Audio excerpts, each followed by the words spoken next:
다인경제 이승주 대표님 이번 주에도 나와주셨습니다. 안녕하세요, 대표님. 예, 안녕하세요. 네, 그동안에 매번 나오셔가지고 정말 하시고 싶었던 말씀 하시기 전에 시간에 쫓겨서 마무리가 되었습니다. 오늘 이제 가버넌스 쪽 한번 제대로 한번 또 말씀을 해주시면 좋겠는데 그 전에 지난주 이렇게 여러 가지 말씀도 하시고 그림도 좀 보여주셨지만 저는 아직도 기억에 생생해 그 비트코인 차트입니다. 저렇게 빨리 그때 그리신 그 차트 모양새가 나오리라 생각하셨습니까? 일단 저는 중국 그 보아 포럼 있잖아요. 예.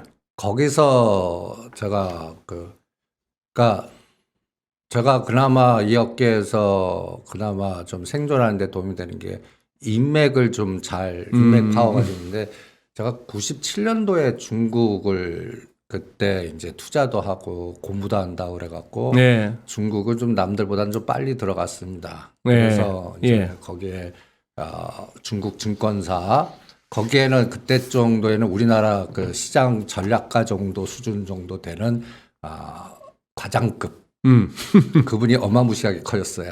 그래요. 예, 그때 그래서 그분 도움 많이 받았는데 이런 뉴스를 나오는 게 이제 저는 그분의 도움을 많이 받은 겁니다. 보면 중국 경제법 이게 이제 올림픽 보이콧거든요.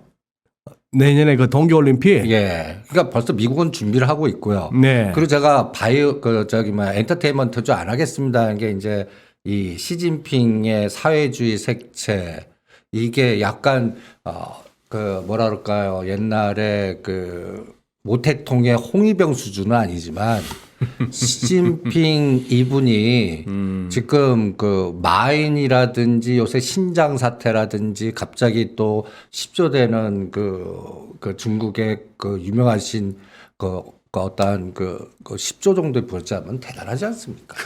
그걸 사형시켜버리고. 사형을 시켜요. 그 다음에 네. 권력 계통의 그 짱점인 마인이라는 분이 어떤 계통이냐면 그쪽 계통에서는 짱점인 계통의 그 주머니돈 역할을 하는 경우가 많았다는 루머가 많거든요. 그게 상하이방의 돈주머니였고요. 진위는 잘 모르겠는데. 그러니까 그런 징후인데 그쪽을 건드리고. 그리고 또 하나 국가 차원에서 그 지금 여러 가지의 통제에 벗어나는 큰 기업들은 미국도 그렇고 중국도 그렇고 지금 통제를 하는 것 같아요. 그런 상황이고 또 미중 간에 싸우니까 또 미국에 상장이니까 들어와 해갖고 또 중국에서 이중 상장, 홍콩에 이중 상장 막 시키고 이런 과정에서 비트코인도 그런 징후가 있었습니다. 그리고 또 이제 우리나라도 이 뉴스를 한번 보세요. 한미 백신 스와프가 안 되니까 미국은 쿼드부터 해라. 그러니까 또 우리 대통령께서는 그러면 러시아 백신 얘기 나오고 스푸트닉? 그다음에는 오늘 뉴스 보니까 중국 백신도 얘기가 나옵니다. 예. 이런 것들이 이제 보아 포럼에서 딱 보면 우리 대통령께서는 쿼드 플러스보다는 약간 좀 친중 그러니까 우리 현 정부의 색깔이나 권력을 가지신 분들이 어떤 면에서는 친중 에너지가 더 큰 것 같아요. 그리고 나는 그 라인에는 장하성 중국 대사가 있는 것 같고요. 또 이 업계에 또 아시는 분은 장하성 중국 대사지만 금융계의 우리 넘버원이십니다. 옛날 유명한 펀드에 지금 은행장 출신들 특히 산업은행장 지금 계시는 분 그 라인들이시거든요. 그러니까 어떤 면에서 그러니까 간단하게 얘기해서 아시아나항공, 대한항공을 합쳐 이게 어떤 면에서는 그러니까 약간 사회주의적 사고 방식이 밑에 바닥에 깔렸다고 보거든요. 그래서 이러한 일련의 과정들이 저는 보이지 않는 전쟁이 지금 하고 있는 것 같고 이게 이제 일본이 미국 국채 사주고 중국은 3조에서 국채가 지금 1조로 하고 계속 팔을 거고 그 다음에 이런 일련의 과정에서 비트코인이 중국 에너지가 많이 들어갔거든요. 그런 내가 이런 에너지가 나오면 어떡하냐가 이제 그냥 바로 급락하니까 이게 이제 또 난리가 나는 그런 형태가 되지 않겠습니까? 그래서 지금 이제는 7천만 원을 깼으니까 5천만 원에서 막아야 됩니다. 이게 이제 우리나라 기술주나 삼성전자나 테슬라나 이게 다 연계돼 있다고 봅니다. 그러니까요. 예, 여기서 예. 막지 못하면 네. 이거는 생각보다 변동성은 더 크게 잡으셔야 되지 않을까 이렇게 생각을 합니다. 그래서 이런 변동성이 보이니까 주의 있는 종목에 거버넌스나 하자. 지수는 모르겠다. 미국 시장 오르는데 저렇게 주구장창 삼성전자 때리는데 이 삼성전자를 그 슈퍼레일도 왜 때리겠나. 우리가 보이지 못하는 어떤 정보의 비대칭성에서 나중에 설명을 들을 것 같다. 그러니까 그 과정에서는 우리는 오히려 거버넌스만 하자. 이런 전략으로 압축이 되더라고요. 대표님 아까 자리에 앉으시면서 예.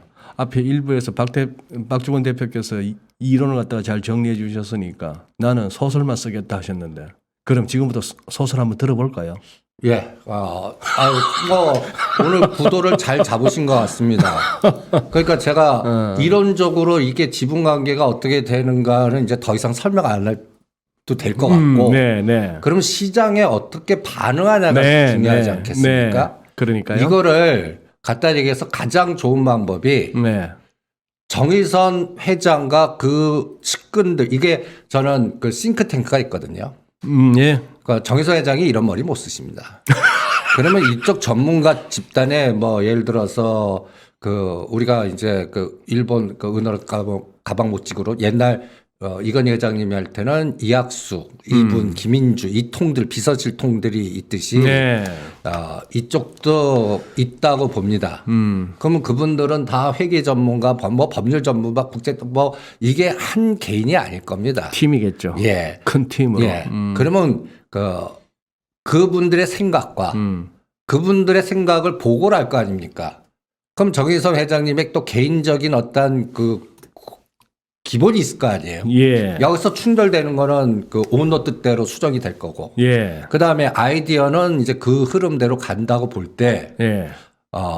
여러분들 그 현대 모비스가 중심이거든요. 현대차 그룹. 예. 그 주가 사면 안 됩니다. 모비스 사면 안 된다. 예. 이게 이제 소설이에요. 나란 모비스를 가장 나쁜 얘기 터트리고 막 주가 떨어뜨리는 악재 퍼뜨리면서 주가를 떨어뜨리겠습니다. 제가 정의선 회장이라면. 그러니까 이것도 이제 1부하고 2부에서 또 이제 부딪히네. 예. 그러니까 네네네. 모비스라는 게 갖고 와야 될 대상이거든요. 갖고 가야 된다. 갖고 와야 되는. 갖고 와야 정의선 되는. 회장님 입장에서는 갖고 와야 된다. 네, 내가 있는 지분이나 어떤 걸 가치를 담보가치 키운 다음에 저 모비스를 갖고 와야 돼요. 갖고 오는 방법이 쪽에서 합평시키는 방법이 있고 내가 갖고 있는 지분을 팔아갖고 갖고 오는 방법이 있어요. 그럼 이 두 번째 안을 선택할 때는 현대차나 현대모비스를 빚배세 갖고 뭔가 이렇게 자꾸 악재를 나오는 거예요. 시세 못 나오게. 그런 아이디어가 들어가라 보시죠. 이게 이제 제 소설입니다. 지금 정의선 회장님이 붓자를 딱 띄면서 하신 일이 뭐예요? 빅베스를 때려버리지 않습니까? 그때 네. 그냥 털어 조단위 다 그냥 털어. 예. 그거 비슷하게 예. 나는 그 보스턴 다이나믹스가 이제 정의선 회장님이 개인 집으로 딱 들어가셨거든요. 그걸 그냥 정의선 회장 100% 지분입니까 그거야? 예, 개인 돈입니다. 개인 돈으로 예. 보스턴 다이나믹스를. 예, 그러니까 저는 현대 글로비스 주주는 그거 항의하셔야 됩니다. 그쪽으로 가니까 보스턴 다이나믹스 이쪽 보시면 네. 소프트뱅크가 20% 있고요. 예. 그다음에 현대모비스, 현대차, 현대글로비스가 10% 이게 30% 정도. 근데 정의선 회장님이 개인 돈 딱 놓고 20%를 딱 넣으셨어요. 거기다가 예. 그러면 이 아이디어는 그 하나 그룹에서도 이 아이디어가 있었습니다. 니콜라를 나스닥에 상장시켜서 가치 높여갖고 삼성종합화학하고 블록들이 그러니까 옵션 매긴 걸 그걸로 통치를 했는데 니콜라가 이제 그 사기 이렇게 해서 주가 급락하지 않습니까? 예. 저는 이 보스턴 다이나믹스는 가치를 많이 받을 것 같아요. 또 이 뒤에는 소프트뱅크의 또 지분이 있습니다. 그러니까 이거는 저는 3년 후에는 반드시 상장한다고 봅니다. 보스턴 다이내믹스가 예. 3년 동안은 안 합니다. 상장하신다는 얘기는 뉴욕에. 예. 그래야 가치를 그때까지 현대모비스 계속 죽여야 돼요. 그러니까 여러분들이 이제 우리가 이론적으로 보면 현대모비스를 가고 현대글로비스를 팔아가고 막 그래서 그러면 현대모비스가 왕이니까 그 주가 3년간 시차를 두고 이게 거의 완전히 숨 막히실 거라고요. 순서를 잘 보셔야 돼요. 이거는 어떤 면에서는 개인적 탐욕과 그 인간관계의 그 파워 게임을 보시는 게 정답이지. 그 논리적으로 나오는 수학 공식 같은 주가를 접근하다가는 순서 잘못 잡아요. 벌써 제가 그 작년 10월 달에 이 그림을 한번 보여드린 적이 있지 않습니까? 그 거버넌스가 있어갖고 이제 이 지분대로 올릴 거다. 벌써 정의선 회장님 지분 가치에 대한 담보 가치는 작년도에서 금년 1월에 끝났습니다. 그래서 현대차가 먼저 올랐던 거예요. 현대차가 가장 나중에 그러니까 애플카 이슈하면서 이슈하면서 다 땡친 거예요. 그때 이제 다 끝났고 예, 끝났습니다. 끝났고 예, 그러니까 애플카 뉴스 나왔을 때 들어갔으면 이제 상투 잡았네. 예, 한 1, 2년 고생하실 한 1, 2년 고생해야 된다. 현대모비스가 40만 원 찍었거든요. 예. 저는 3년 고생하실 것 같아요. 그러니까 그리고 그거를 아는 내부자들은 거기서 다 팔아먹었습니다. 네. 그러니까 여러분들이 현대차를 순서로 본다면 현대글로비스가 10만 원대부터 시작을 한 겁니다. 예. 그래서 10월 달에 20만 원을 넘으면서 거기서 제가 현대글로비스 다음에 여기 보시면 정의선 회장님 순서가 현대오토 이때 4, 5만 원이었습니다. 예. 이게 이제 13만 원까지 갔고요. 예. 가만히 한번 생각해 보세요. 대주주는 주식을 못 팝니다. 그러면 그럼 거버넌스 게임 뭔데? 지분 가치 높이기예요. 그러면 담보 가치가 높아지는 거죠.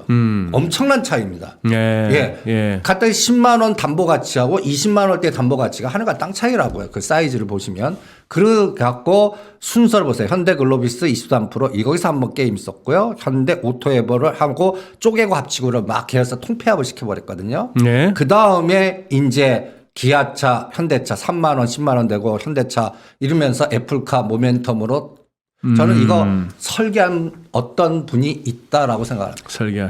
네. 애플카 우리가 뉴스 보면 단독 우리는 투자자들은 단순하게 그거 갖고 막 홍보를 하시는데 벌써 그 설계가 있었다라는 생각이 듭니다. 디자이너가 계셨군요. 예.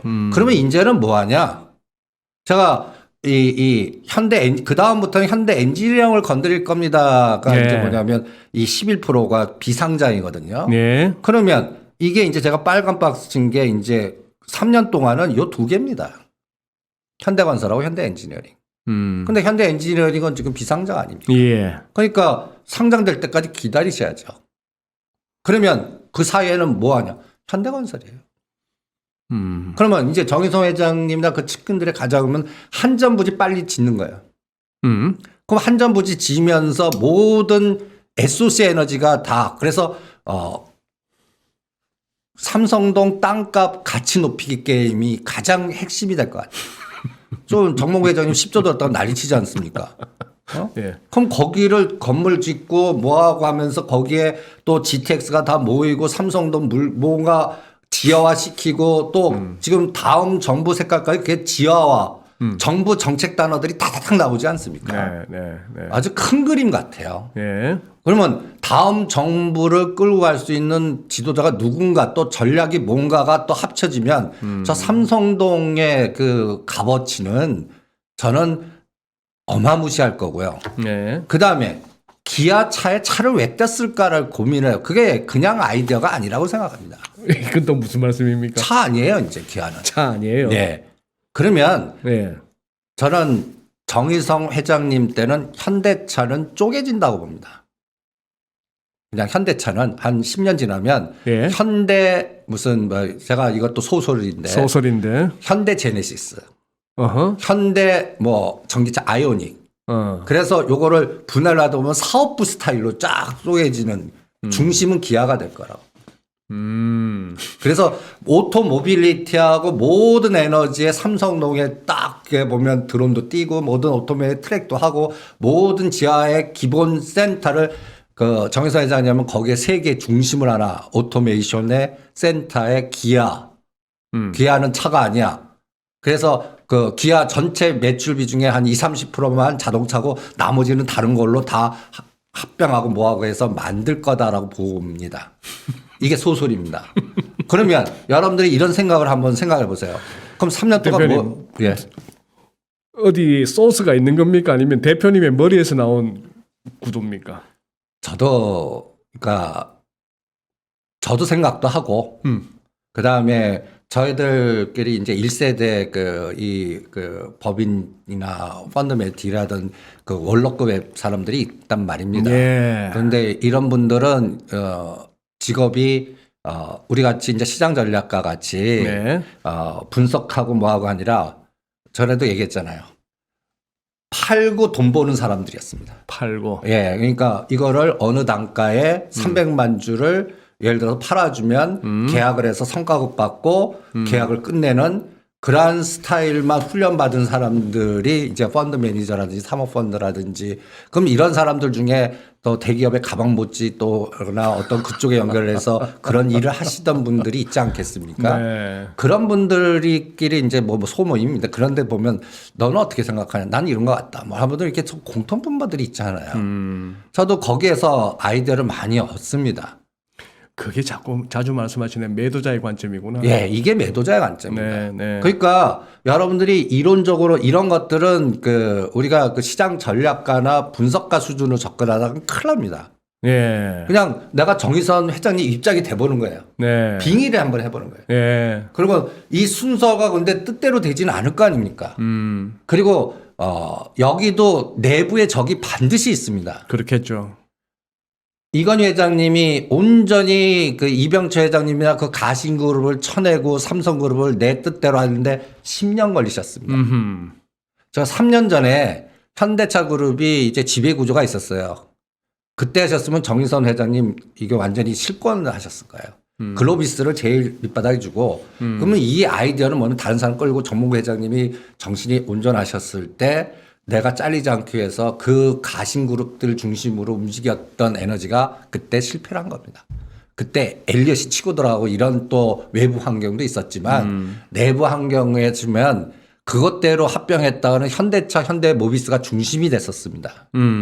그러면 정의선 회장님은 어떤 면에서는 잘못하면 이름만 회장이고 밑에 실권들은 다 그 1세대 측근들이 가질 수 있었던 구조가 그 합병 과정인데 그게 이제 안 되고 이제는 정의선 회장님이 이제 실권을 잡으시고 네. 근데 저는 아직도 내부의 인적 교통이라든지 모든 걸 하는 걸 저 건물 다질 때까지라고 저는 잡고 싶습니다. 예, 그 상징적 의미가 있지 않습니까? 그래요. 네. 그러면 이게 언제냐면 2027년 정도 그때까지는요. 처음 생각했던 것보다 좀 낮아진다면서요. 그러니까 좀 빨라지겠죠. 속도는. 네, 네, 네. 그리고 이제 현대 엔지니어링에다가 거기에 주 사업을 막 줄 거라고 생각을 합니다. 엔지니어링에다가. 예. 저라면 현대건설 40, 현대엔지니어링 60 주겠습니다.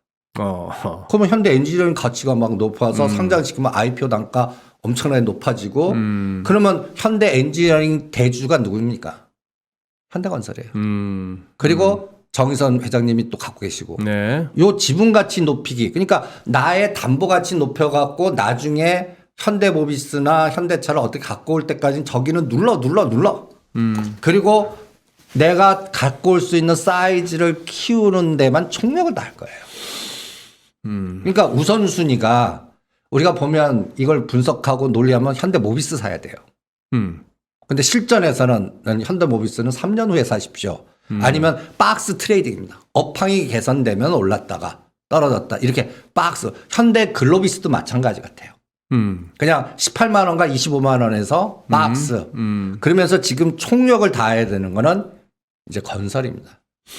그리고 제가 또 그 현대 로템 지금 이제 로템? 예. 지금 일각에서 뭐 지멘스에다 판다고 해갖고 막 뉴스 나오죠. 그거 믿지 마십시오. 저라면 그 아이디어를 해갖고 또들 일반들 털어내고 막 이 작업을 하는데 또 그 설계에 또 당하실 수 있습니다. 왜 그러냐면 현대 로템은 제가 보기에는 앞으로 어마무시하게 커질 겁니다. 수소경 현대제철하고 어떻게 될지는 모르겠는데 네. 현대제철하고 현대로템을 같은 그림으로 한번 봐보시기 바랍니다. 이것도 소설이에요. 이게 이런 아이디어는 또 왜 나오냐면 지금 이제 매도자의 설계라고 제가 이 그림을 딱 그려놨습니다. 네. 메뉴에다 그냥 기아차를 하나 놨죠. 새로운 기아. 그러면 기아가 현대모비스를 지배합니다. 예. 현대모비스가 현대차를 지배해요. 예. 그럼 요 구조만 갖춰놓으면 이게 그냥 이제 후계 딱 끝나요. 후계가 끝난다. 예. 근데 문제는 뭐냐. 여기 순환 출자로 기아, 이제 이 그림이 이제 또 다시 보시기 바랍니다. 이 그림. 기아가 이렇게 보면 현대차가 기아를 33%나 갖고 있어요. 네. 이거 끊어야 돼요. 이거 못 끊어요. 이거 어마무시해 갖고요.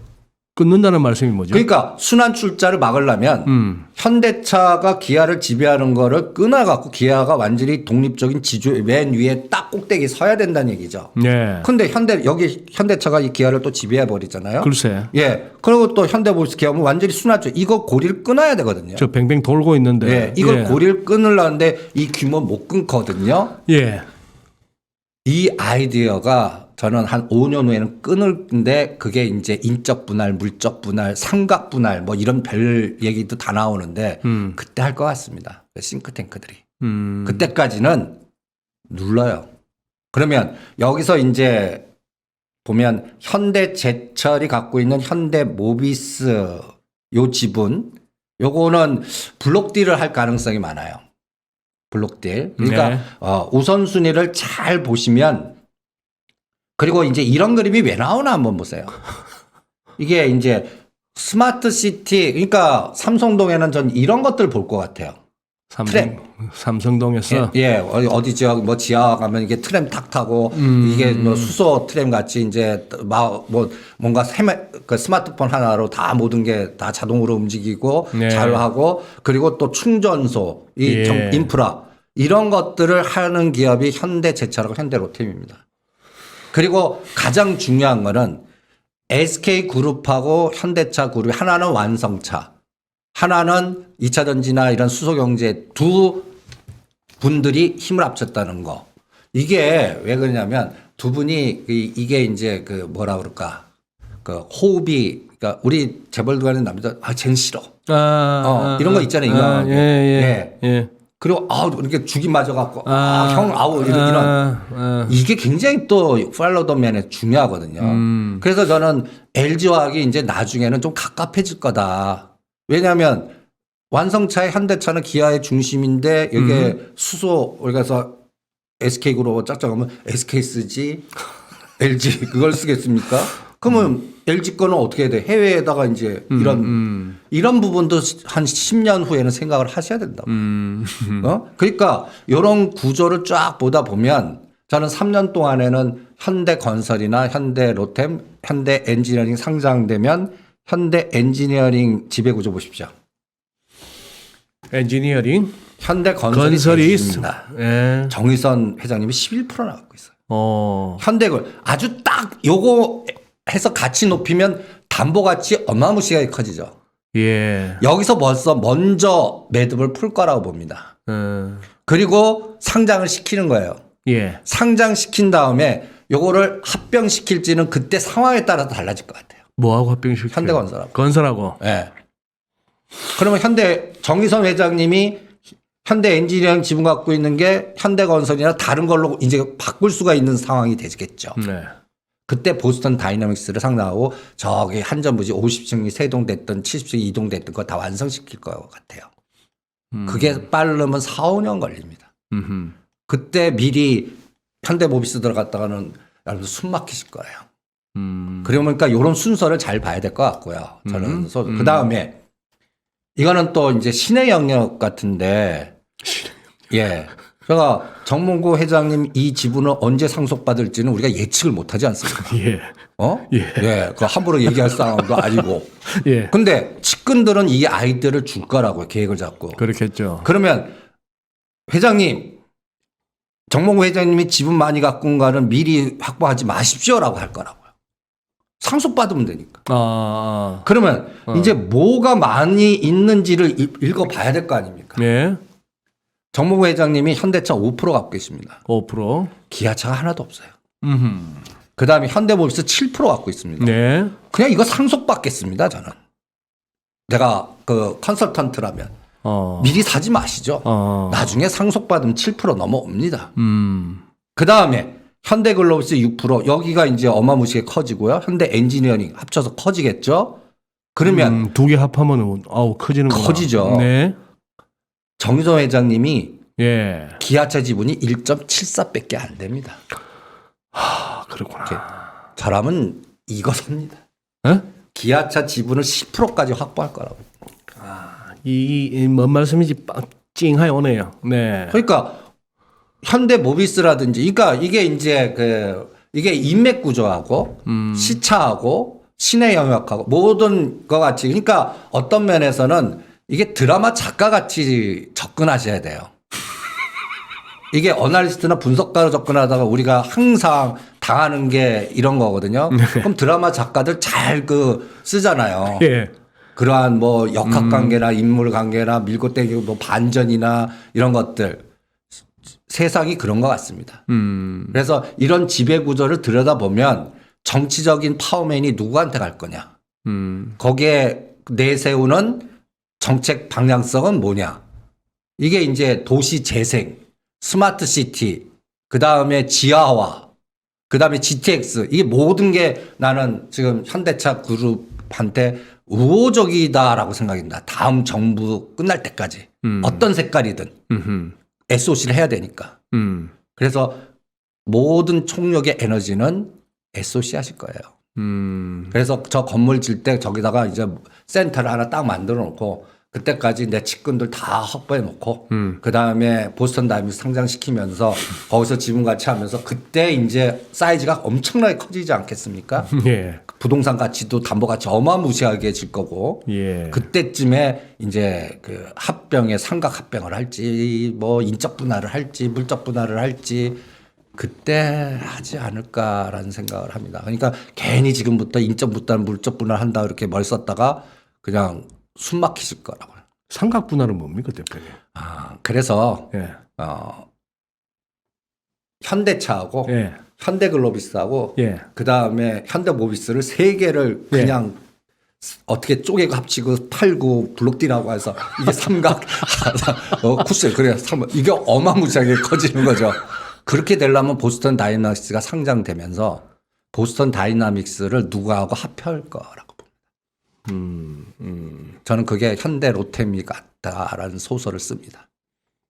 벌써 그냥 사구다마가 아니고 그냥 쓰리 쿠션으로 넘어가네. 예, 그러니까 미리 그러니까 이런 것들 보면 최근에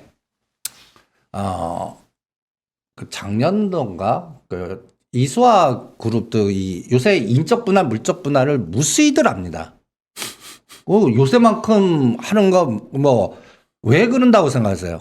공정거래법이라든지 그 다음에 일찌감 몰아주기에 그 압력이 너무 하다니까 이거를 빨리 하기 위해서는 분할하는 수밖에 없거든요. 물적 분할, 일적 분할. 예. 그러면 이때 설계자들 중에서는 예. 여러분들 일반 그 투자자 좀 잔인한 설계자들은 일반 물량 털어내기 작업을 합니다.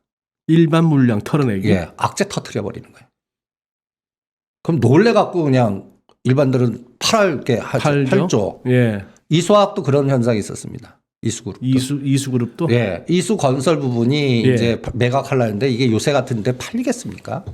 그러니까 또 이제 유상증자 통해서 뭐 또 그 분할, 인적 분할, 무적 분할 하면서 그거를 받아내겠다니까 3월 11일 정도인가 시간에서 이수화학 상한가 치고 막 난리 쳤을 때 있어요. 그럴 때 제가 이쪽 업계 저거 개미 털기 들어가네. 그래갖고 시장에서 딱 보니까 이수화학을 급락시키고 이수 앱시스가 그때 이제 그 백신 관련 해갖고 이제 러시아 백신 뭐 이렇게 하고 7,000원짜리가 16,000원 갔다가 9,000원까지 빠지. 그러면 저런 거 오히려 저런 통에 나올 때 사. 이런 같은 재료인데도 일반들은 거의 놀래 갖고 털고. 예. 전 이 업계에 이런 것들 하도 많이 보니까 저것도 개미 털기네. 그래서 툼에 나올 때 저는 사도 되겠다라는 판단을 쓰지 않겠어요. 같은 현상인데도. 그래서 이수 앱시스를 사드렸어요. 아는 지인한테나. 네. 저게 9,000원이 2만 얼마까지 가버립니다.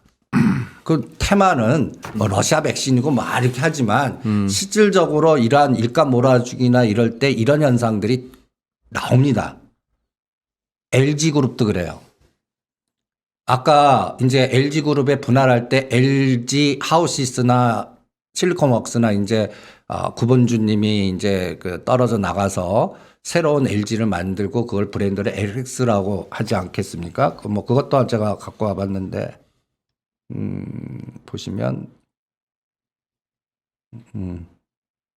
이거 여러분들 이게 이 장자 그러니까 저는 이 구본준 이 고문님 속 들여다보면 아주 속이 문드러져 계실 거예요. 예? 본인이 했던 것들 다 망하지 또 핸드폰 사업 완전 철수시키지 자기 측근들 다 잘리지 이 인맥들 이 글을 안다 보면 이게 이제 어떤 그림인지는 아신다고요. 그러니까 한을 많이 갖고 계실 거거든요. 그래서 이제 이렇게 세 가지 그룹 갖고 떨어져 나오십니다. 그래서 LX라고 익스체인지인데 내가 농담 삼아서 나 LG 아니야 X야 뭐 이렇게 그쪽으로 왜 오죽하면 LX로 적겠냐 뭐 이렇게 농담 삼아 우리끼리 얘기를 하는데 네. 제가 LG 하우시스가 이게 또 현대 뭐 BNG하고 뭐 M&A 해갖고 적자 기업 털어내갖고 뭐 이렇게 해서 할 때 그때 급락한 적이 있어요. 예. 똑같은 시각에 그때 사라고 또 한 이유는 LG그룹의 특성이 있습니다. 뭐냐? 저기는 잔인하게 떨어져 나가는 것들 죽이지 않습니다. 친화, 인화 뭐 이런 그러니까 그러면 저는 이제 LX그룹은 어떻게 생각하냐면 일감 몰아주기 피한 그룹 하나 새로 새끼 그룹 하나 만들어 놓은 거예요. 그래서 서로 거래하면 일감 몰아주기 안 걸려요. 예?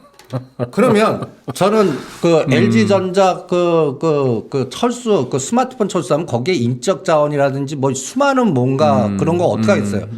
다 여기서 받아줄 것 같아요. 네. 그 대신 떡은 뭐냐? 저는 전장 사업 이제 LG 하우시스가 한다고 또 전장 사업. 예. 그러니까 LG 마그마 이런 거 나중에 보면 이 LG 하우시스하고 전장 사업이 해서 사이즈를 얼마나 키우나 한번 보시죠. 이게 이제 서로들 그 쿠션 키우기 해갖고 이 그룹 사이즈가 저는 어마무시하게 클 것 같습니다. 그래서 이런 것들이 벌써 주가에 벌써 나옵니다. 요새 LG 하우시스 주가 보고 LG 실리콘웍스 보면 장하고 상관없어요. 그냥 우상향으로 장하고 상관없다. 예, 치고 나가 이게 거버넌스거든요. 네. 그런 에너지를 찾는 게 스토리텔링으로도 실전에서는 중요하지. 그 노출된 우리가 이제 투자자들은 자꾸 합리적으로 사고하려고 그럽니다. 당연하죠 인간이니까. 그게 실전에서는 쥐약일 수가 있어요. 그거를 디자인하고 당하게 하는 설계자들이 반드시 또 그리고 그 사람들은 파워맨들이에요. 네. 뭐 법무법인이거나 예. 아니면 자금을 어마무시하게 그걸 핸들링하거나 네. 그런데 엮이지 않는, 그러니까 당하지 않는 게 또 하나의 투자에서는 그러니까 어떤 게 악재가 나와서 그리고 갑자기 현상의 뉴스, 그럼 우리는 뉴스를 자꾸 믿는 경향이 있거든요. 예, 예. 팩트니까. 그죠? 아니요, 뭐 뉴스 이꼬르 팩트에 저는 뭐 동의 안 합니다. 그래도 많이 경험이 있어요. 근데 단독자 들면 또 난리 자자. 단독 뉴스? 거기에 또 혹하거든요, 단독. 그런데 이제 그런 것들을 이용하는 설계자도 있다라는 걸 항상 명심을 하기를 바랍니다. 예. 그런데 또 투자자들은 많이 당하시거든요. 예. 그러니까 지금 가만히 보시면 일감 몰아주기, 예. 공정거래법 이런 것들 때문에 각 그룹들이 비상에 걸려갖고 인적 분할, 물적 분할하면서 이 교통적, 그러니까 어떤 면에서는 60년대부터 지금까지의 그 재벌 체제, 그 다음에 조그만 지분 갖고의 뭐 등등 그리고 사회적 징후로 이제부터 삼성그룹의 그 불법 승계 재판이 이제부터 시작이거든요. 예.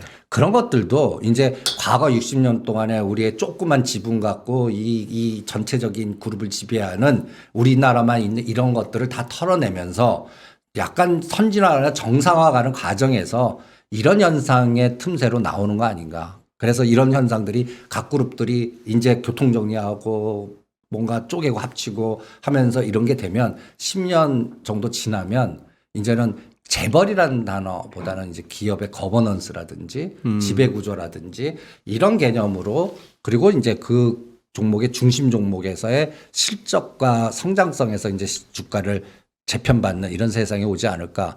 그전에는 일단은 교통 정리를 해야죠. 그 교통 정리의 틈새를 잘 치고 나가는데 그때 전략은 약한 걸 어떤 걸 키우냐. 이게 가장 핵심인 것 같아요. 지금 약한데 예. 앞으로 커질 거. 그걸 찾아내는 게 해답이지. 이렇게 좋은 거 찾는 게 아니라고요. 그러니까 지금 그러니까 갖다 얘기해서 내가 재벌이나 이제 내가 하려면 나쁜 거에다 펄을 줘. 그러니까 어떤 면에서는 이 바닥에서 작전하듯이 비슷한 거예요. 예. 나쁜 것도 기업 사냥꾼 해놓고 여기다가 모두 한다. 심지어는 뭐 대박 뭐 합니다 하고 펄을 주잖아요. 펄, 진주. 예. 근데 그게 나중에 보면 사실이 아닌 경우도 많지 않습니까? 근데 이제 재벌들은 거기다 진짜 펄을 주는 거죠. 조그만 게다가 이제 이 사업을 주고 이걸 해서 지분 가치 높이면서 거기에 반드시 필수 조건은 뭐죠? 내 가치가 높아져야 돼요. 그러니까 이렇게 꽂아져 있는지 없는지만 보는 겁니다. 그리고 내가 중심돼서 뭘 갖고 와야 될 건지를 또 핵심으로. 그러니까 제가 현대차 그룹은 현대차보다는 기아하십시오. 이 얘기를 하는 거 아닙니까? 그리고 3년 동안은 저 한전부지와 정부정책과에서 SOC와 연결된 거에 집중하십시오. 현대 엔지니어 상장할 때까지. 이게 순서가 다다닥 나오거든요. 이게 우리 투자자한테는 그게 더 중요하지 않겠나. 이런 생각이 들더라고요. 예. 대표님 조금만 더 저는 아직도 어려워가지고 LG화학에서 네. 돈 잘 벌고 유망한 배터리 사업부를 갖다가 새로운 회사로 만든다. 예. 다른 회사로. 요거 물적 분할이죠. 예. 그러면 LG화학은 그대로 두고 예. LG화학이 배터리 사업도 하고 그 외에 기타 업무는 그대로 하는데 소위 말하는 사업회사? LG 에너지 솔루션이 이제 그렇게 크게 상장해서 크겠죠. 그러면은 인적 분할이라고 해서 투자 회사라고 한다는데 LG는 물적 분할했죠. LG는 물적 분할인데 네. 그거는 물적 분할의 케이스고 인적 분할이라는 것이 그 회사하고 그 회사를 또 어나더 종이 일부에서 배우기로 페이퍼 컴퍼니 비슷하게 투자 회사라고 한다면서요. 예, 하나 우리나라는 자사주 마법. 그러니까 그렇게 일적 분할하는 거는 자사주가 있을 때를 합니다. 인적 분할. 예, 자사주 마법을 하기 위해서. 자사주 마법을 하기 예, 위해서. 자사주가 있을 때는 일정 분할을 하고 이 자사주가 약하거나 없을 지금 때는 요런 제도 우리나라만 있습니까? 아니면은 우리나라만 있습니다. 이런 그러니까 그런데 자사주 마법은 엄청난 혜택이에요. 그거 그대로 대주주한테 그걸 왜 줘요? 쪼개야 되는데 안 쪼개요. 그건 좀 빼놨다가 나중에 분할한 다음에 그다음에 대주주 지분을 그대로 줘요. 그런 법적 이게 그 불법이냐? 법률로 그렇게 인정을 해줬어요. 글쎄 제 얘기는 늘 이렇게 절대 팩트가 아닌 뉴스의 흐름을 보자면 이놈의 대한민국의 재벌 문화 그리고 뭐 서로 돌고 도는 순환 출자 이런 어떤 예부터 내려는 무슨 표현이지? 이 적폐 없애자. 그런데 그런 인적 분할 같은 그런 대목에 가면은 그러면서도 은근히 뭔가 피할 길을 만들어준다는 느낌이거든요. 그건 당연한 얘기 아니겠습니까? 당연한. 아니 60년대 이제 우리 그 경제 성장하면서 네. 파워맨들이나 가진 자들의 세상으로 지금 시장을 끌고 온 거 아닙니까? 네. 그러면 그들끼리 갖고 있는 모든 법이나 그 다음 정치인들이나 이런 분들 다들 보면 인맥관계 이거 다 그 파워맨들이 다 연결돼 있지 안 돼 있겠습니까? 제가 가장 놀래는 게 재벌 구조들을 그 우리나라 그룹을 이렇게 쭉 보다 보면요 다 연결돼 있어요. 그들만의 리그예요, 그냥. 그들만의 리그. 야, 여기가 연결돼 있어? 저거하고 상관없는데 쿠션 돌려서 또 연결돼 있고. 그리고 또 우리가 가장 파악하기 힘든 게 이제 거까지라고 제가 이렇게 표현하면 죄송한데 또 그 재벌 그룹 중에서 또 왕성하신 분은 또 결혼을 두세 번 하신 분도 계시고 막 이러지 않습니까? 네. 그러면 거기에 또 이름을 달리하고 하는데 이게 여기야? 이런 것도 많고요. 네. 우리 눈에는 저거하고 저 그룹하고 상관없는데 딱 들여다보면 거기에요. 이런 것들. 이런 것들이기 때문에 우리나라는 지금 60년, 그러니까 1960년부터 지금까지는 이걸 이제 하나하나씩 고쳐 나가겠죠. 고쳐 나가겠는데 아직도 저는 개인적으로 한 50년 더 걸린다고 봅니다. 그때쯤 되면 네. 이제 이 2000년 세대들이 지금 2010년에 나신 분이 네. 한 50대, 60대 되는 세상에서는 이제 새로운 법도 생기고 새로운 어떠한 툴도 생기고 네. 그때는 이제 그동안에 형성했던 제품 이런 것들이 많이 털어져 나가지 않을까. 그때까지는 지금 이 가진 자들의 어떠한 전략적인 어떠한 이러한 구조들 그리고 또 이런 것들을 다 권력 가진 분이 다 컨설팅을 해주지 않습니까? 요렇게 나올 때는 요렇게 빠져나가십시오. 뭐 이런 또 법도 만들어 주세요.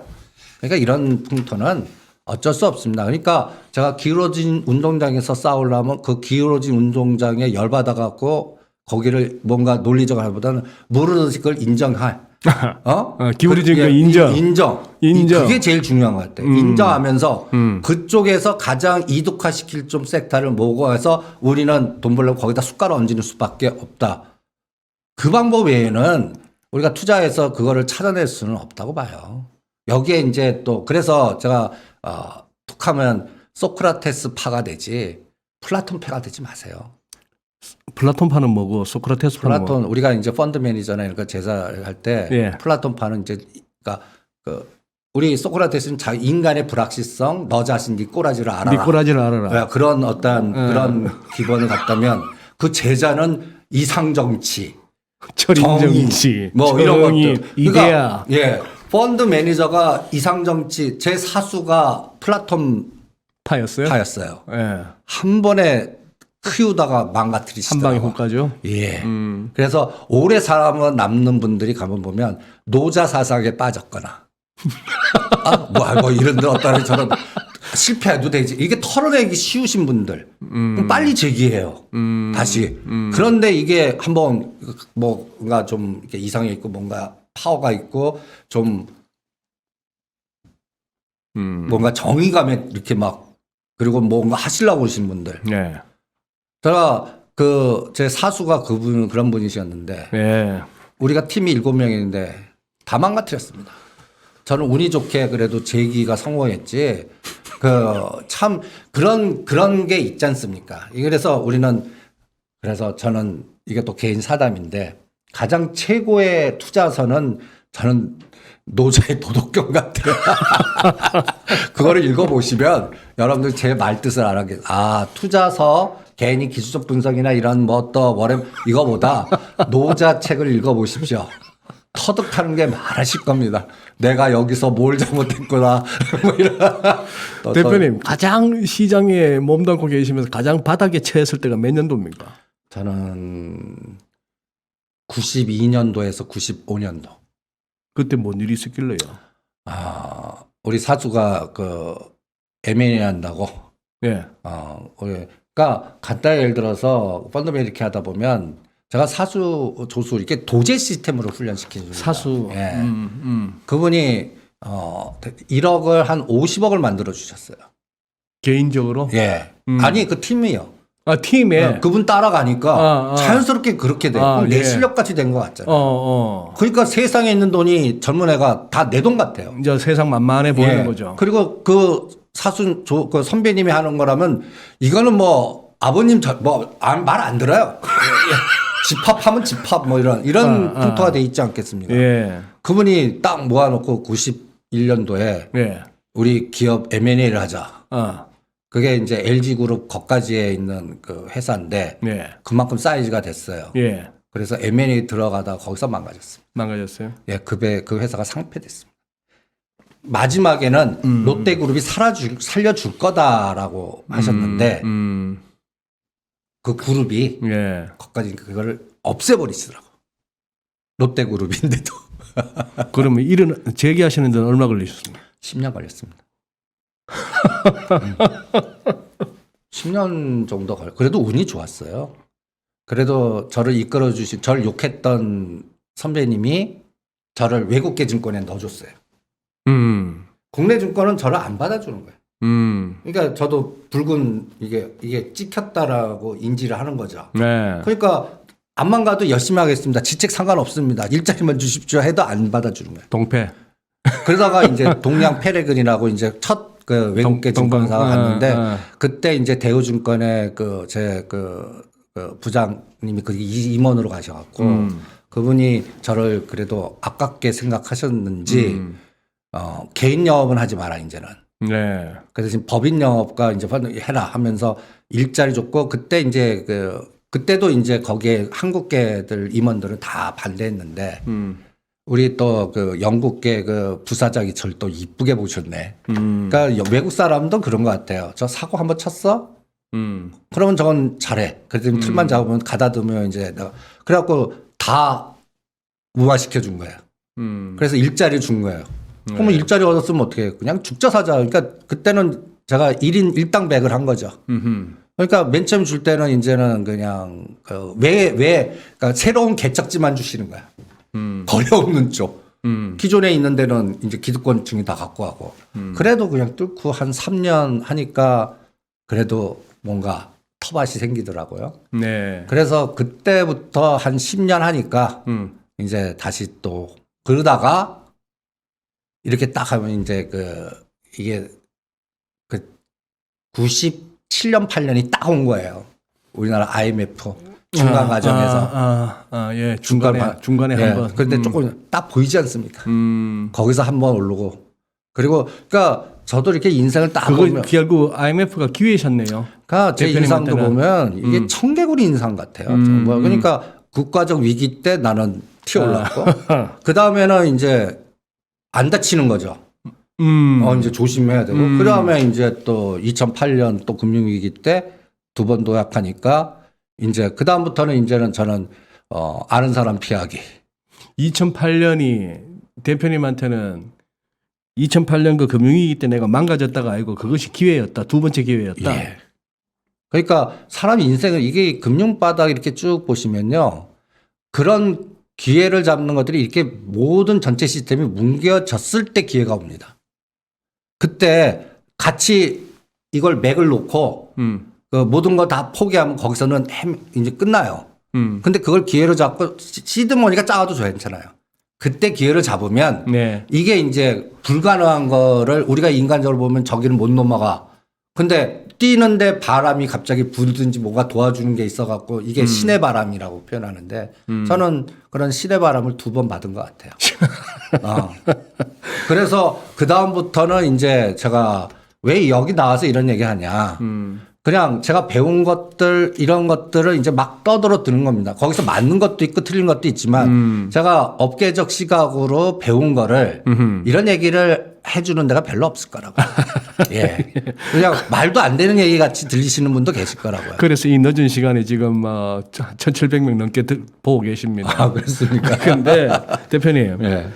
오늘은 우리 저 1, 2부 아예 그냥 지배구조로 그냥 간다고 우리 늘 이 시간에 나오던 정의석 이사 미국장 살피는 것도 그냥 지금 생략하고 가는데 이제 지배구조 거버넌스 얘기는 이제 들을 만큼 들었습니다. 그런데 이제 조금 이제 말씀 난 김에 왜 이렇게 여쭙나 하면은 그때 92, 95 그 힘드셨을 때 첫 좌절 오셨을 때 혹시 극단적인 생각은 안 하셨어요? 제 그 동료 2명이 갔어요. 예. 그러니까 그것도 마찬가지예요. 그러니까 자기를 못 견디는 거예요. 못 견딘다. 예. 내가 학력도 좋고 서울대 출신 모든 게 다인데 이렇게 망가진 거를 그리고 가장 모멸감이 내가 하찮게 봤던 사람이 높은 위치에 나의 의사결정을 하는 데서 무시당할 경우. 그럴 때 그러니까 걔가 그런 데에서 못 견디더라고요. 그래서 이제 그러니까 그런 것들 그러니까 이 증권 바닥이나 금융계 바닥이요. 저는 굉장히 잔인한 바닥 같아요.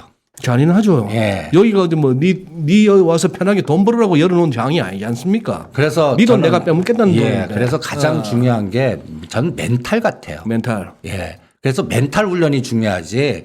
노상 종목 갖고 이렇게 해서 사고 팔고 막 이 트레이딩이나 기술보다 나의 멘탈과 나의 호흡을 먼저 잡아내는 게 저는 투자에서는 가장 중요하다고 봐요. 그리고 하다 보면 기회 와요. 기회가 온다. 예. 그리고 누구 도움을 바라지 마세요. 각자 도생하는 세상이니까 그거를 혼자서 다 짚고 가고 가야지. 그러니까 또 저는 이런 거 반대예요. 혼자 외로우니까 뭐 팀을 짜고 조직을 짜서 뭐 사무실 나눠 갖고. 근데 인간과 인간의 파워 게임에서 또 이게 또 이 뜻대로 안 돼요. 그러니까 투자는 외롭게 싸우는 거예요. 외롭죠. 그리고 외롭죠. 내 의사결정은 내가 책임지고 틀리면 조절하고 이런 유연함을 배우는 게 중요할 것 같고 그러기 위해서는 합리적 사고의 움직임이 전 30%밖에 안 된다고 봐요. 그래서 제가 복잡계 경제학이나 복잡계 이 사고 훈련을 왜냐면 나머지 60, 70%가 기계적인 사고 생각을 안 하는 거예요. 네. 그냥 패턴을 분석하고 반응하는 거예요. 그러니까 여러분들이 제가 지금 이렇게 하는 게 이게 패턴 분석을 주로 빅데이터로 얘기를 해드리는 거거든요. 네. 그 데이터를 분석하시려고 그래요. 아니에요. 반응을 하는 거예요. 반응. 예. 그러니까 제가 저 농담 삼아서 저는 망치 때리는 사람이라고 표현하는데 네. 시장을 어떤 이벤트 하면 망치를 땅 때려요. 예. 그러면 이제 4월 30일에 삼성그룹 대주주 거버넌스 이렇게 해서 망치 그 재료 땅 때렸을 때 우상향하는 거 붙는 거예요. 그냥 생각 그거 그쪽으로 붙는 거예요. 떨어지는 거 끊어버리는 거예요. 전에 배터리 데이 때도 전반에 왔을 때 그런 얘기 했지 않습니까? 시장을 배터리 딱 하면 그게 배열이 뭐 8가지 세상으로 각도로 하면 최우 상단에 걸리는 섹터들 그 이후로 6개월 동안 다 따블이 상갔어요. 그리고 마이너스 가는 것들은 죽서버를 만들어요. 시장은 그렇게 패턴 분석의 알고리즘 만들어가 이게 이제 기계적 사고예요. 제가 이걸 자꾸 자주 그래서 기계적 사고 이런 것들을 훈련을 하거든요. 네. 요번에 가장 중요한 게 또 4월 30일 상속세 네. 삼성그룹 거버넌스. 예. 그러면 그때 나는 미리 생각은 좀 하죠. 아, 삼성생명. 이게 키다. 그리고 이부진 씨의 호텔 신라는 어떻게 되나. 그리고 진짜 역성혁명은 나오나. 이 씨가 홍 씨나 그냥 법조로 가냐 갑자기 유언장이 딱 튀나 아니면 재단이 갑자기 등장해 갖고 뭔가 그 홍라희 여사가 이 재단 출연으로 싹 가나. 이게 벌써 내부적으로는 교통 정리가 다 돼 있을 거라고요. 아하. 여기서 판단할래요. 그래서 아까 잘 설명하셨는데 요 표 보면 삼성전자보다는요. 네. 저는 삼성생명이 20%가 누구한테 가나. 진짜 홍라희 여사 이제 법적인 문제로 이렇게 해서 그냥 쪼개요. 그러면 저는 이재용 씨 큰일 났다라고 보겠습니다. 아하. 그러면 이게 보이지 않는 호흡에 삼성 불법 승계 재판도 깝깝하다라고 보겠습니다. 무슨 얘기냐? 여러분들 이 이름을 한번 잘 기억해 주시기 바랍니다. 이재용 부회장 그 결정하는 형사 합의 재판부의 판사님들입니다. 네. 이 권성수 부장판사만 있고 두 분이 싹 바뀌었습니다. 부장판사 빼고. 예, 권성수 부장판사 빼고 박정재 부장판사, 박사랑 부장판사가 이번에 싹 바꿨습니다. 바뀌었어요? 예. 주임 판사가 바뀐 겁니까? 예, 왜 바뀌었나 고민을 해보자고요. 근데 바뀌었는데 이 박사랑 이 부장판사가 여성분입니다. 네. 주임 판사입니다. 예. 그리고 이 합의비 25불한 건 이게 다 십몇 년 된 베테랑 뜻입니다. 예. 그런데 그러면 저는 일단 또 빅데이터로 이분의 과거의 판결 사례나 색깔이나 학력 이걸 뒤져봐야 게 또 직성이 풀리지 않습니까? 언제 주무십니까? 박정재 부장판사는 예. 삼성그룹과 토빅 이름 그 삼성그룹하고요. 네. 붙은 그가 갖다기 해서 그 IT 기업이 하나 있습니다. 중국에다 기술 빼돌렸다 해서 삼성에다가 마이너스를 주고 그쪽 애들 손을 들어줬어요. 들어주신 분이에요. 그 다음에 예. 박사랑 부장판사는 그 유명한 조국 펀드, 그 다음에 정 누구누분 이분을 하신 분이에요. 그래요? 예. 그러니까 이렇게 보면 좀 싼 분들이 새롭게 딱 들어왔어요. 나는 그러면 이분들을 여기 보이지 않는 손에 의해서 이쪽으로 보낸 분이 누굴까? 그 안 계신 분들이 삼성그룹의 우호적인 분들이었거든요. 그 두 분이 싹 빠져나갔어요. 삼성의 우호적인 두 분이 빠졌다. 예. 그래서 이것도 들여다보고요. 그 다음에 또 이 지분 관계에서 이건희 회장님이 이제 어떻게 분할되나. 삼성생명의 핵심입니다. 예. 아까 앞에 분이 잘 설명하셨어요. 예, 예. 삼성생명을 가진 자 삼성그룹을 지배한다. 그러면 30일 날 뚜껑 딱 열리는데 삼성생명이 갑자기 확 뛰는 거예요. 무조건 활로미. 그리고 이건희 회장님이 사망하셨을 때 이런 그림들이 이제 사례라고 봅니다. 이게 그래프를 갖고 호텔신라 우선주만 보십시오. 요때 장대로 급등해 갖고 급락한 요 날이 이건희 회장님 사망한 날입니다. 주가 네, 보세요. 그리고 나서 네. 떨어지죠. 네. 요를 급등한 게 있죠. 네. 요게 이재용 부회장님 구속돼간 18일입니다. 왜 이런 에너지가 나올까라는 걸 생각해 보세요. 우선주인데. 우선 호텔신라 지주 구성 보면 이부진 씨가 하나도 없습니다. 아하. 그러면 방법은 우선 전환 상한주 방법이라든지 그러니까 이런 방법을 하는 수밖에 아니면 삼성 SC 개인 지분 갖고 있는 걸 뭐 블록들 막고연하든지 뭐 이런 방법밖에 없단 말이에요. 그러니까 시장은 뭔가 분쟁 노이즈 뭐 이렇게 되면 호텔신라 우선주 삼성물산 이유비 팍 치고 들어가는 거예요. 그러니까 그런 가능성에 대한 걸 미래에 놓고 30일 딱 보는 거예요. 네. 그래서 이재용 부회장한테 튼튼하게 갔다 그러면 이거는 반응 안 해요. 근데 아니면 뭐 이제 홍래 여사가 포기하고 네. 재단 넘겨내서 이재용이 그럼 벌써 교통 정리가 됐네. 아. 그런데 싸움판으로 가는 느낌이 딱 드는 거예요. 아하. 그러면 어때요? 그러면 이게 대한항공 저리 가라요. 한진칼 대한항공. 이런 분쟁 때 여러분들 대한항공 우선주보다 한진카 우선주가 어떻게 움직였나. 그걸 학습사지 하시면 감이 잡힐 겁니다. 이런 사례 분석을 통해서 딱 준비하고 있는 거예요. 그래서 30일 날 시장이 딱 열려갖고 뉴스가 딱 나올 때 시장이 어떻게 봐. 그걸 미리 생각하지 말자고. 미리 생각하지 말고. 그러면 그때 그 뉴스 나오고 나서 그 나오는 방향은 믿어도 됩니까? 저는 그날은 믿어도 될 것 같아요. 그날 나오는 방향은 믿어도 된다. 그러니까 판단하면 딱 나오죠. 이게 싸움판으로 가네. 싸움판으로 가네. 그러면 무조건. 이거는 근데 합의판으로 가네. 그러면 빼야죠. 그러네요. 이렇게 그러니까 거버넌스도 그 각각의 그룹마다 특성이 있고 싸움판이 색깔이 다릅니다. 그러니까 그거를 잘 들여다보는 게 핵심인 것 같아요. 예. 네. 그래요. 대표님, 오늘은 막 여진도에서 마무리해도 될 것 같은데 예. 아까 그 귀한 경험담을 들려주셨는데 그거의 연장선으로 1분짜리 마지막 지금 조금 시기적으로 새해 들어서 주식을 막 시작했거나 코인 시장에 뛰어드신 분들 지금 조금 이렇게 멘붕이 왔을 것 같아요. 좀 해주실 만한 말씀이 있으신가 해서. 무조건 빠져나오세요. 빠져나오라? 예. 다음 기회를 노려라? 예. 그게 얼마 됐든 빠져나오라. 코인은 정부하고 개인하고의 싸움인 것 같아요. 그러니까 탈중앙화 해갖고 뭔가 하는데 정부나 우리나라 특히 그거 인정 안 하고 뭔가 망가뜨리는 법을 막 만들 것 같아요. 그러면 우리나라? 다음 기회를 찾으시는 게 낫지. 여기서 이걸 빠져나 물 타거나 뭐 하거나 뭐 재단 이런 거는 코인은 아닌 것 같아요. 코인은 아닌 것 같아요. 그러니까 이거를 끌고 가면은 나는 가까이서 우리 재벌그룹의 우량갭을 물렸어요.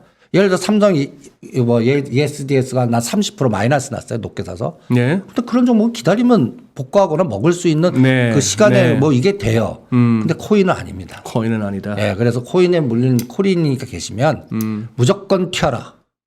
그러니까 저는 그래서 내가 700만 원 깨면 무조건 튀어라. 생각하지 말고 튀어라. 그때 생각을 한다고요. 제가 카지노 각도라는 단어를 썼잖아요. 정치적 회계 좀 버리고. 그래서 제가 그게 전번 시간에 우려가 돼서 카지노 각도는 내 돈이 아닙니다. 장부상에 있는 돈이지. 따져라. 이런 얘기를 계속 했는데 이렇게 빨리 될지는 몰랐습니다. 그러니까요. 알겠습니다. 대표님 뭐 2주 연속 참 열강을 해주시고 뭐 허심탄회하게 말씀해 주셔서 우리 시청자분들이나 또 진행하는 저나 너무 또 많은 걸 또 배웠습니다. 감사하고요. 몇 주 또 쉬시다가 또 저희들 또 괴롭히겠습니다. 한 달 좀 쉬시죠. 네. 늦은 시간까지 우리 또 2,000명 넘게 함께 해주시는 우리 인포맥스 라이브 구독자, 애청자 여러분 감사드리고요. 네, 미국 시장 뭐 고만고만하게 열린 것 같습니다. 지금은 어쨌거나 한 가지 분명한 거는 작년처럼 원웨이 시장은 아니라는 것이고요. 그리고 미국의 지금 바이든 행정부가 좀 너무 막 던지는 느낌 들지 않습니까? 아직 2조 2,500억 이건 뭐 의회 통과도 안 되는데 또 1조 얘기도 나오고요. 그냥 뭐 자본이득세 갑자기 배 가까이 한번 한다 그러고 실제 그 법인세, 기업 법인세도 뭐 21%에서 28% 그게 될지 안 될지도 모르는 와중에 일단 툭툭 던지면서 좀 아닌 말로 가를 보는 것 같습니다만 이런 것들이 조금 시장에 불확실성으로 작용하면서 또 이렇게 변동성을 키우는 장 같습니다. 좀 어쨌거나 피곤한 때라는 것은 우리 모두가 인정해야 되는 그런 시기인 것 같고 오늘 다룬 1, 2부를 통해서 다룬 주제가 좀 어려운 내용인 것은 분명한 것 같습니다. 그러나 우리나라에서는 유난히 또 이 부분이 주가의 실질적인 동인이 될 수밖에 없으니까 조금 관심을 갖고 조금 더 이렇게 공부해보자는 차원에서 오늘 한번 살펴봤습니다. 오늘은 여기서 마무리하도록 하겠습니다. 다음 주에 뵙겠습니다. 고맙습니다.